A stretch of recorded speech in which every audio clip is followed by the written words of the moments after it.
Hey guys, it's Mitch. How's it going? It's been a little while since we looked at an issue of Hitman. Why don't we do that today? We're going to look at Hitman number 34 by Garth Ennis and John McCrae, as most issues of Hitman were. I'd always like to feature more Garth Ennis comics because Garth Ennis is one of my favorite writers. The only thing, of course, is that he tends to favor either 4 or 5 or 6 issue storylines. And I mean, most people watching don't have the patience for that. I do. And every once in a while, I just decide, the hell with it, I'm just going to do it anyway. But every once in a while, Garth Ennis came up with a self-contained single-issue story, which is what we've got here. This is probably, I mean, if there's such a thing as a famous issue of Hitman, I suppose this would be the one. This is the one where our protagonist, Tommy Monaghan, killer for hire, and Superman have a pleasant chat. The whole deal with Tommy, if you don't know, or if you forgot, or if you just want to hear it again, started out in the Bloodlines event that DC decided to put on through their annuals in 1993. Where they just decided that every single annual was going to feature a new hero of some kind. It was very much a case of, let's throw a bunch of shit at the wall and see if anything sticks. And I imagine Garth Ennis was probably, suggested that he should be involved in this as well. At the time, he was writing the comic book The Demon. And, John McCrae was doing the art on that. And they came up with what I'm pretty sure is a joke character. We've got Superman, we've got Batman, Aquaman, Hawkman. Why not Hitman? Hitman is Tommy Monaghan, and like every other hero in the Bloodlines crossover, he got bit by a weird alien parasite and inadvertently got superpowers. In this case, he could read people's minds and had X-ray vision, which Garth Ennis rendered almost completely unusable, I'm pretty sure by this point in the series. And Tommy Monaghan, who was already an assassin, decided, hey, with powers like these, I could kill a superhero. So that's what he decided to do. As a hitman, he decided to specialize in superpowered contracts. Theoretically, although he's still not averse to bumping off the odd scumbag because, of course, Tommy Monaghan is a hitman with a heart of gold. And that last part is maybe the most important thing to know before going into this issue, because otherwise, why in the hell would Tommy Monaghan and Superman be talking? If anything, Superman should be taking Tommy Monaghan in. He shouldn't. Batman should, but he already tried that, and all he got for his trouble was puke on his shoes. So let's get into this issue. This was actually the issue that won Garth Ennis the Eisner in 1998 for Best Single Issue. We can start with the cover here. It's a standard candid two-shot of just two guys sitting on the edge of a roof. It's just one of them happens to be Superman. It's a fun shot, really, and like Superman's cape takes up like the top third of the cover here. If anything, like I suppose oddly moody, just with the amount of shadow that's going on in this cover. And that's going to carry over through the entire issue. I mean, there's reasons for it. This particular story is set at night. It's in Gotham. It's in the Cauldron, which is the worst part of Gotham.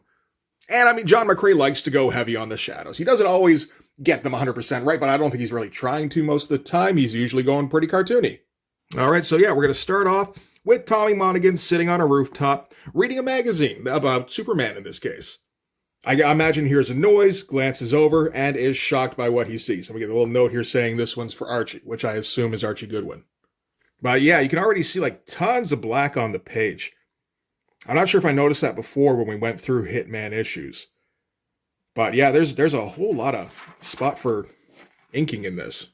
So yeah, we get our hero splash page of Superman standing there. This is John McCrae's version of Superman, which, he's a little bit thicker than the Kurt Swan version. A little bit beefier, but, it's recognizable as Superman. And he's just happens to be hanging out on the same roof that Tommy is. But I do like the choice of the giant splash page here to just kind of, for a wow factor kind of moment. If not for us, then for Tommy. Because Tommy's going to be starstruck here. He's a kid from the Cauldron. He's seen Batman up close and Green Lantern at this point.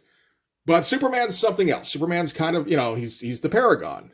And they start out with a bit of awkward greetings at first, just Tommy's just and Superman goes, "Oh, excuse me, is this your building? I didn't mean to trespass. I can leave if you like."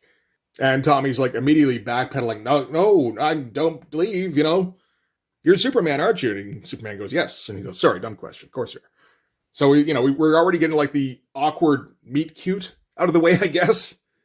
As they have a nice quick handshake. And these are pretty standard John McCrae pages where he doesn't go super imaginative on the layouts, but he will throw in different angles in every single panel so that just to vary things up, really.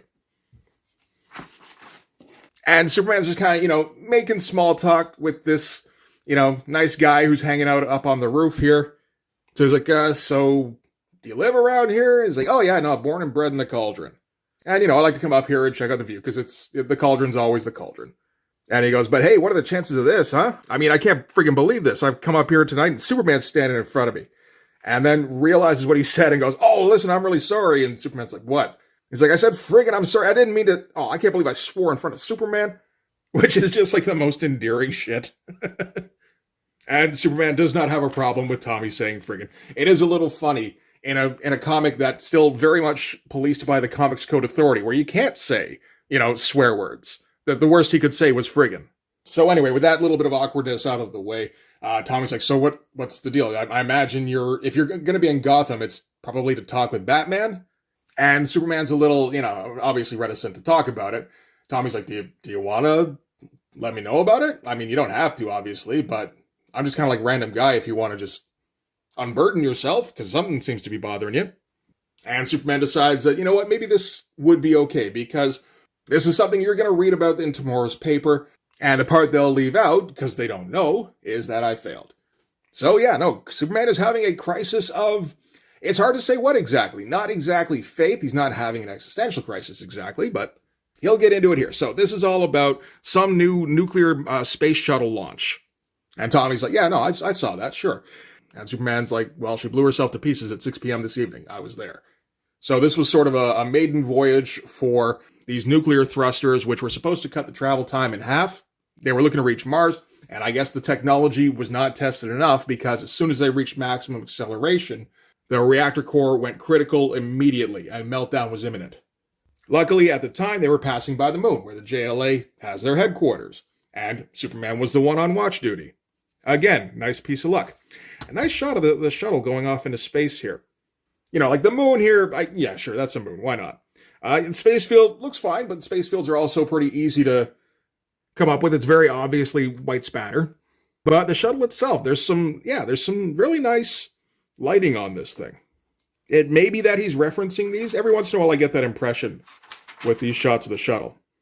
So they're not responding to any kind of communications, and the Mars lander was supposed to double as a life raft, but they hadn't deployed it. So obviously something has gone very wrong. Superman goes out to investigate and sees that the bay doors haven't even been opened yet. And we get this nice shot of Superman like suspended in space here. Got some nice double lighting going on, like some great looking back muscles there. This arm isn't quite right in terms of the perspective, but the thing is, it's John McCrea. And I'm always kind of willing to just let things slide with John McCrea because his style is so cartoony anyway. Like, he usually doesn't pay a ton of attention to things like perspective or proportion. His shadows are sometimes really good, and sometimes it's just kind of a mess. So at the end of the day, you just kind of go, oh, sure, I know what he's going for there. I guess that's the only important thing. Anyway, Superman is able to get to the airlock and goes, what's wrong with the lander? So it turns out when the engines blew out the hard wiring, the shield on the core went too, and the payload bay is flooded with radiation, so now they can't even get to the lander. Somebody named Commander Kennedy apparently already went out to try to get to the lander and never came back. So they assume he's dead. And they assume they're dead as well. And Superman goes, nobody's going to die here. Which is something, of course, that he's going to regret later on. So what Superman's going to do is he's going to go out to the core. He's going to hold open the doors to blow out any radioactive particles to let them just go out into space. And then he's going to hold the shield shut to make sure no more radiation leaks out. I assume there's like sense-making stuff in there somewhere. Like, there's enough in there that I'm like, okay, I think I kind of know what he means. But anyway, Superman goes out to the core with the door just hanging off here. And he's not paying attention to anything else. And, again, really nice shot of this core that kind of looks like it was referenced, but maybe not. But really great looking shadows, particularly on this little partition here. I like that quite a bit. So anyway, he's able to, prop up the door and hold it shut while the crew makes it to the lander. And the ship's shaking the whole time, and he knows that it only has seconds before the whole thing is going to blow. But luckily, the crew makes it onto the lander here. They're able to take off into the lifeboat. And, while Superman's holding the door closed, trying to give them a couple more extra seconds, that's when he notices movement, and that's when he notices Commander Kennedy. He had apparently fallen into the subflooring, and his radio was down. So nobody knew he was there. Everyone assumed he was dead because he went out to check on it and never came back. And he'd seen Superman go out and hold the door shut, and he'd seen the crew get on board the lander and take off. And he realizes that the place is going to blow up. Superman's here, but it doesn't matter because he's going to die anyway. And that's when the ship blows up.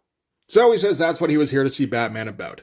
And Hitman's like, so what did Batman have to say? And Batman has the response that you would expect Batman to have, which is that he went to work trying to find out who NASA bought the components off of, and he was calling it criminal negligence. And, he could understand that Superman would be upset about Commander Kennedy dying on his watch, but that's the kind of thing that happens sometimes. And Tommy lights up a smoke because he's about to expound. And then he realizes that he's smoking in front of Superman. And he's like, oh shit, I'm sorry, man. Does this bother you? I can put it out if you like. And Superman's like, oh, it doesn't bother me. I just wish you could see the damage you were doing to your lungs. And Tommy's like, well, sure, but I could also get hit by a truck tomorrow, Because, of course, Tommy is also a hitman. So, he's kind of used to the idea of any particular day potentially being his last. And, of course, Superman doesn't know this at the time. So Tommy's going to try and, assuage Superman's guilt a little bit. Because, he kind of feels like, if I can help Superman in any kind of way, I should probably do that. So he's like, well, that guy was like an astronaut, right? So it's not like he didn't know the risks. And, you're a hell of a guy, but you're not God. You can't expect to save everybody. And Superman's like, no. I know that one. I came to terms with that a long time ago, that I can't save everybody. And he's got more of a specific kind of thing he's worrying about. He's like, are you sure you want to hear this? And Tommy's just like, shit, yeah. You've probably saved my life 12 times. Least I can do is give you a sympathetic ear. So Superman goes into it. He's a little hesitant about it. He's like, okay, so yeah, no, I know I can't save everyone, but everybody on the planet has heard of Superman. And everyone believes that if something happens and I show up, that they're going to be okay. And, as soon as he says that, that sounds ridiculously big-headed. He's like, no, I know what you're talking about. You're just talking about how people see you, not how you actually are. And this particular instance kind of hits Superman hard because this is kind of the peak All-American, theoretically, like Commander Kennedy. He's been raised on American ideals, and he's reached the height of human endeavor, and now he's on his way to fulfill his destiny and write his name in history, and he's taking all of those beliefs with him. And then he goes through the list of beliefs that the average American would have. It's a very Garth Ennis list. So it's, the shot heard around the world, the Alamo, Custer's last stand, a few Marines raising the stars and stripes on Iwo Jima, America, the greatest country on God's earth, and Superman. If Superman's there to save you, you don't need to be afraid. And that's what it boils down to. He understands that people don't think he can be everywhere at once, but they figure if he's there for me, I'll be safe. And Commander Kennedy was in trouble, and Superman showed up, and he didn't make it anyway. And, Tommy's kind of, struck dumb for a second there, because shit, man, that's a lot. And he's like, you can't really help what people are going to think about you. It's like, no, but I have to live with it. And Tommy's just like, so you're really just going to beat yourself up over this? You're going to chase this ideal that you yourself know is garbage. This thing you can never live up to. And then he says the line that kind of sums up the book here, and I think probably sums up anything that Garth Ennis could potentially say about Superman, really, which is, you're everything that's great about this country and you don't even know it. So now we're going to get Tommy expounding, which, is generally Garth Ennis expounding by extension, as Jesse Custer is in Preacher, with some exceptions, of course. So Tommy's point of view is that America could be the greatest country in the world. You got all these different people coming from all over the world, trying to get away from oppression and poverty, all looking for a better life. But when they get here, they hang on to all their old crap. They want to go on fighting the same wars and hating the same people as they did in the old world. This is the kind of thing you wouldn't write in a comic these days, but it's 1998. You can say this shit. They all want to be Italian or Greek or Irish or Polish or Russian or African or, he keeps going. So they hang on to all of that and they stick to their own kind and everyone stays suspicious of everyone else. And for what? Culture, history, what is that? It's just a bunch of stuff your folks said you had to believe in. Does that make it real? Whereas Superman, he fell to Earth, he happened to fall in America, in this particular reality, and he became aware of his Kryptonian past, but he decided, what, that's not who I am. I'm an American, so, how can I help? And this is the kind of page that I always have difficulty drawing, because there's a lot of talking going on this page. And, how do you keep that page interesting? And it's you really don't have to that much, because the point of the page is the words, in this case. You just have to make it so it's not boring, which John McCrea is able to do. He's going to give us 2 shots, but he's also going to give us close-up on Tommy, I don't know, gesticulating somehow, and just leaving a whole ton of room for all those word balloons. I always have difficulty remembering that bit. So anyway, Tommy's theory gives Superman something to think about. And while he's mulling that over, Tommy's like, okay, look across the street there. You see that guy in the window? That's Figs Kernahan. So that's this guy here. Runs protection, gambling, probably half the dope in the cauldron. Fall behind on the payments, and he sends someone around to cut your ears off. He's got this hotshot lawyer he pays to keep him clean. Cops quit trying to nail Figs years ago. Got fed up being sued for harassment. And he says, I look at Figs over there and I think, you know what? We're not quite there yet, are we? Like, we're probably a fair ways off from actually being great. But we always have that chance. And if we got that chance, then maybe we're going to be okay. Which is a bit of an awkward sort of example, I think. Doesn't entirely fit this particular story, but that's okay because it's going to tie into the end of the issue. So anyway, after his speech, Tommy lights up again, of course. And it seems like Superman's kind of had a bit of a weight lifted off his back. And before Superman's going to take off, Tommy takes out that magazine he had that was about Superman. Happens to have a pen, too. And he's like, I don't suppose... I feel like a total geek for asking this, but I doubt I'll ever get the chance again. So, it'll really mean a lot. He's just kind of geeking out asking for a signature here, which Superman is more than happy to provide. But, great geeking out expression, which I'm sure John McCrae's seen once or twice. And he's even going to hover over his shoulder and tell him what to write. So just to all the boys at Noonan's and then just signed. And then Superman's going to give Tommy a thank you, and he's going to take off for the night. And, once he takes off, Tommy goes back to where he was sitting, pulls out the sniper rifle he had stashed, and posts up across from Figs, says, "Night, Figs," and takes the shot. So that's what he was doing up on the roof here. Fun shots here. I mean, this kind of shot here with him posting up, it's all silhouetted. And there's some background stuff going on here, but again, there's not a ton he's really paying attention to in terms of detail, but that just looks really good. It's not quite realistic, but it's evocative, So after he takes the shot, he's going to call up Nat the Hat, naturally, tell him that he finished the contract. So Nat has to meet him out front, and they'll go pick up the $5,000, and they'll go get some drinks. And then when he's on his way to the door here, he's like, "You're never going to believe who I ran into tonight." An underrated shot of Tommy walking towards the door here. That's actually really nice. Sometimes, he doesn't care too much about the proportion, and then sometimes he just really seems to kind of nail it. And we're going to cut then to Superman, who's going to take off into the night, and we get a star-spangled splash page to end on, with a barn and a pickup and a cow and an American flag waving as Superman soars through the sky here. It's a little cheesy, but Garth Ennis, he's a bit of a sentimental guy, too, sometimes. And that's it for Hitman number 34. So, that's a fun one, because, one of the main things about the Hitman story is just how likable Tommy is. That's, the point of the story. Garth Ennis himself has said, the boys, Preacher, all that stuff, they all kind of wrapped up when they had to. Hitman's the only one Garth Ennis has been I'd really like to go back there and write some more stories about that. It's a little difficult to do it, the way the series ended, but he still hasn't been able to quite resist. There was the team up with Lobo that happened towards the end of the series called That Stupid Bastich, which is pretty great. And then there's the JLA Hitman crossover. That came out 6 years after the series ended, where Garth Ennis was just just one more. Because he just loves writing about this guy and his buddies. And I'm glad he does, because this is probably my favorite Garth Ennis title. But as a one-shot, this is a pretty nice issue. Garth Ennis has taken a lot of stabs at a lot of superheroes, actually. He doesn't really have a lot of time for superheroes, but, work for hire is work for hire. So he's done a Batman short story, which is 3 issues. He's done Ghost Rider for 6 issues. He did a Thor miniseries. He's tried Hulk for a couple of issues. He's tried Spider-Man for a couple of issues. And he's said with Superman, this was pretty much all he had to say about the character. Which is interesting because, like I said, Garth Ennis doesn't seem like he has a whole lot of time for superheroes. And when you get to stuff like Captain America, he feels it's downright disrespectful because it takes away from people who actually died in combat.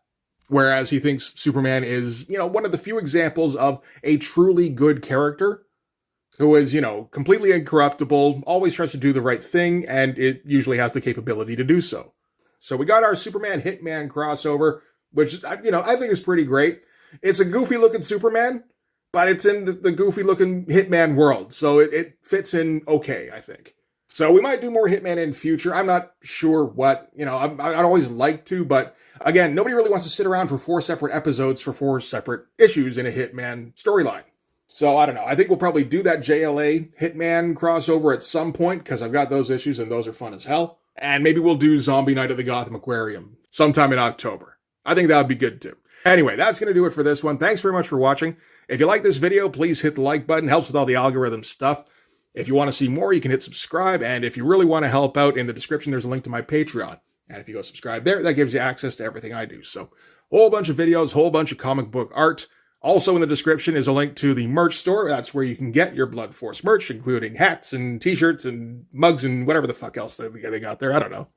I made a Hawkstab apron on the template thing. You know you want the Hawkstab apron. Anyway, you can also DM me on... Anyway, you can also follow me on Instagram and DM me there for commissions, because commissions are open. So yeah, that's going to do it. Thanks again for watching, guys. I will see you in the next one. Bye-bye.